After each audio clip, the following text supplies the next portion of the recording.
The morning sun spilled over the wide fields of Hunter Blake's farm like golden silk, sliding across acres of wheat that danced with the breeze, but even the beauty of his land couldn't quiet the storm in his heart. A storm that had never really left since the day he signed those divorce papers 5 years ago and watched the woman he once called his wife, Ava, walk away without looking back. To the world, Hunter was everything, a self-made millionaire, a man whose hands had built empires and whose name commanded respect, but behind his stone-carved smile lay the haunting echo of a love that no amount of wealth could erase. He had buried himself in work, in expansion, in buying land and cattle and new machines, pretending the sound of engines could drown the memory of her laugh, pretending success could fill the space where her presence used to live. But the truth was, nothing had. He could have bought the sky itself and still felt poor without her. That morning, as he drove his pickup down the dirt path to inspect a new delivery of feed, something, or someone, caught his eye near the wooden gate at the far end of his property. A woman in a faded blue dress stood beside a beat-up old car, 3 small children clinging to her hands. Hunter's heart stuttered in his chest. For a split second, he thought he was seeing a ghost. Then she turned, and the world fell silent. It was Ava, his ex-wife, the woman he'd once promised forever, standing right there on his land as if time itself had brought her back to him. But that wasn't what froze him in place.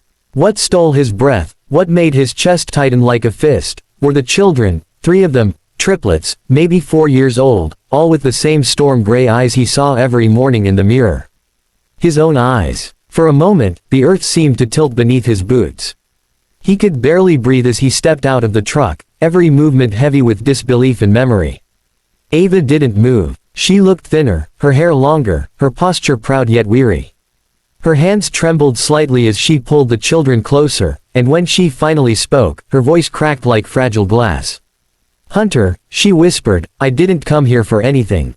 I just needed work. The kids, we need a place to stay." Her words hung in the air, simple yet shattering. Hunter could have laughed or cried or yelled, but all he did was stare. Every heartbeat felt like a lifetime as he studied her, the woman who had once painted color into his world, and the 3 little faces peeking curiously from behind her legs. He wanted to speak, to demand answers, to ask if what he was seeing was real, but his tongue was trapped between pride and pain. Finally, he managed, "Ava, are they?" She nodded before he could finish. "Yours." It was like someone had cracked open the sky. His mind went white, memories rushing in. 5 years ago, the night she'd left, after another argument about money and his endless ambition. He had been building an empire and losing his heart at the same time, too blind to see what mattered most. He had thought she'd left because she couldn't handle his drive, his work, his world of endless business meetings and neglected dinners. He hadn't known she'd been carrying their children. "I didn't want to raise them on your money," Ava said softly, eyes glistening. "I wanted to do it myself. But things got hard." Her voice cracked on the last word, and something inside Hunter shattered. He wanted to hold her, to apologize for every cruel word, every lonely night he'd caused. But he also knew that no apology could erase 5 years of struggle. Still, when one of the little boys stumbled forward, his small hand reaching out and pointing at Hunter's face with innocent wonder, Hunter felt tears rise unbidden. "Mama, he looks like me," the boy said. Ava closed her eyes, as if the simple truth of a child was more than she could bear. Hunter dropped to one knee, his throat thick. "Hey there, buddy," he said, voice trembling, "I think you might be right." The boy grinned, and it was the same crooked grin Hunter's mother used to tease him about when he was a kid. In that moment, something deep within him cracked open, a wall of pride, of bitterness, of years wasted chasing things that couldn't hug him back. He looked at Ava again, really looked at her, and realized she wasn't the same woman who had left. She was stronger, braver, weathered by pain but still standing tall. And in her eyes, beneath all the exhaustion, he saw the flicker of the woman he'd loved, the one who had believed in him before he believed in himself. Hunter rose to his feet, running a rough hand through his hair, trying to steady his voice. "You don't need to ask for work," he said quietly. "You're home." Ava's lips parted in disbelief. "Hunter, no," he said, shaking his head, "you don't owe me an explanation. I owe you everything." He turned to the children, forcing a smile through the tears burning behind his eyes. "How about a tour of the farm, huh? I've got horses, cows, chickens, everything you can imagine." Their faces lit up like sunrise. And as their laughter filled the air, something inside Hunter began to heal. Over the next few weeks, the farm changed, not because of new equipment or better profits, but because of the sound of small feet running through the fields, the echo of Ava's laughter mixing with the wind again. The workers noticed too. Their boss smiled more, stayed longer, ate with them at the table instead of alone in his office. He built a playground beside the barn, painted it himself, hands calloused from work but heart lighter than it had been in years. He found himself waking early, not for meetings or money, but to make breakfast with the kids, teaching them how to pour milk without spilling, laughing when they did anyway. Every moment was a small redemption.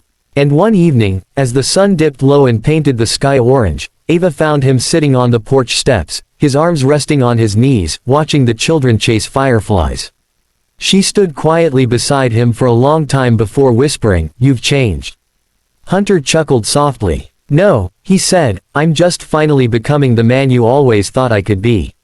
Ava sat beside him, their shoulders brushing lightly. The silence between them wasn't heavy anymore, it was peaceful, full of things unspoken but understood. "I was angry for a long time," she admitted. "I thought you cared more about money than people." He nodded slowly. "I did. I thought success meant never needing anyone. But it turns out, I needed you more than air." She looked at him then, eyes shimmering in the dim light. "Hunter," she began, but he reached over, gently taking her hand.